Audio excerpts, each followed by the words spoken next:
ان اتخذی من الجبال بیوتا، کہ بنائیے پہاڑوں میں گھر، سب سے عمدہ شہد پہاڑی، ومن الشجر، اور درختوں میں دوسرے نمبر کا شہد بیری کا، بیری سے زیادہ اعلیٰ پلوسے، پلوسا کیکر کی ایک قسم ہے، اس کو پلوس کہتے ہیں، اس جیسے شہد کائنات میں نہیں ہے، بالکل زرد گائے کے گھی کی طرح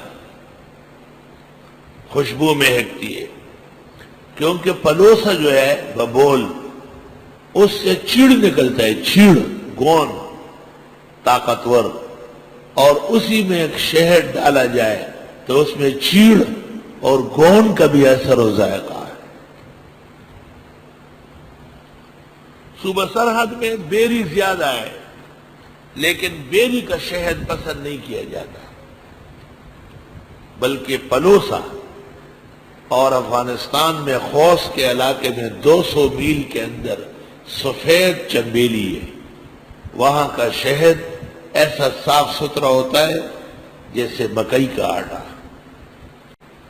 کہتے ہیں شہد کی 3 قسمیں، سب سے عمدہ وہ چھوٹی مکھیوں والا، یہاں مدرسے میں بھی جگہ جگہ وہ پھرتی رہتی ہے، وہ بالکل شفائے عظیم ہے۔ وَمِمَّا يَعْرِشُونَ، اور ان چیزوں میں سے جو یہ چھتوں پہ چڑھتے ہیں، یہ لوگ جو تیار چھتے اور تیار چھتے، سب سے پہلا پہاڑی شہر، دوسرے نمبر پر اشجار و باغات والا، تیسرے نمبر پر وہ جو مکانات پہ چھتوں پہ چڑھاتے ہیں۔ ثم کلی من کل الثمرات، پھر کھائیے ہر طرح کے پھل، خوشبو چوستی ہے۔ فسلکی سبل ربک ذللا، جائیے رب کے راستوں پر عاجزی سے۔ علماء نے آیت سے استدلال کیا کہ شہد کی مکھی راستہ نہیں بھٹکتی، شہد کی مکھی میں انتظامی صلاحیت بہت ہے، ایک ان کا بڑا ہوتا ہے راجا، اس کو یاسوب کہتے ہیں، بڑا صحت مند ہوتا ہے، اور دوسری اس کی رانی ہوتی ہے، اس کے 4 افسر ہوتے ہیں، ہر افسر کے نیچے 12 فوجی ہوتے ہیں، ہر ایک کے نیچے پھر 60 مکھیاں ہوتی ہیں، بریگیڈ تقسیم ہو گئی۔ شہد کی مکھیاں جب شہد لاتی ہے، رس لاتی ہے، تو درمیان میں وہ 12 افسران، 4 اندر اور 12 باہر، اور وہ باقاعدہ راستے کو دیکھتی ہے، صحیح آ رہا ہے یا نہیں، جو صحیح نہیں آتی پکڑ کے اس کی پٹائی لگا لیتی ہے کہ آپ کام صحیح نہیں کر رہے، طالب علم کتاب اٹھا رہے ہیں، لے جانے کے درمیان میں کھڑا ہے، پوزے کی گتی ہوئی، اس طرح کی گتی ہوئی، ایسا ایک زبردست نظام ہے۔ عبد الماجد دریابادی نے شہد کے گھونسلے کے نام سے ایک مضمون لکھا ہے، اور کھائیے ہر طرح کے پھل، اور چلیے رب کے راستوں پر عاجزی سے۔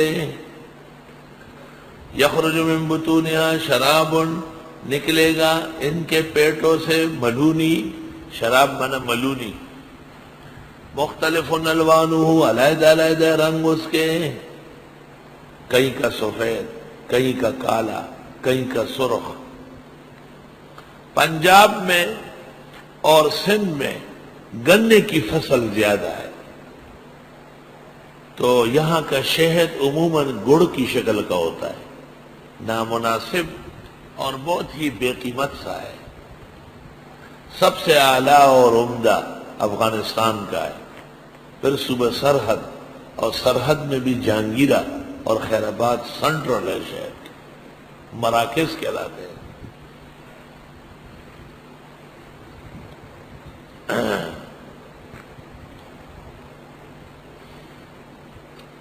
مختلف الوانو، رنگ برنگ ہو، فی شفاء للناس، اور اس میں شفاء لوگوں کے لیے۔ عرب کی ٹانگ ٹوٹ گئی تھی، اس کے اوپر شہد ڈالتا تھا، ڈاکٹر نے کہا سڑ جائے گی، 6 مہینے بعد دیکھا ہڈی جڑ گئی تھی، ایمان کی بات ہے۔ حدیث شریف میں ہے، ایک آدمی نے آپ کو کہا میرا بھائی بہت بیمار ہے، اس کا پیٹ نرم ہوا ہے، آپ نے کہا اس کے عسلا، آپ شہد چٹا لیں۔ اس نے کہا حضرت اور بہت دست آ گئے، کہا اس کے عسلا، اور عسل پلائے۔ اور آپ فرماتے تھے میرا رب سچا ہے، تیرے بھائی کا پیٹ جھوٹا ہے۔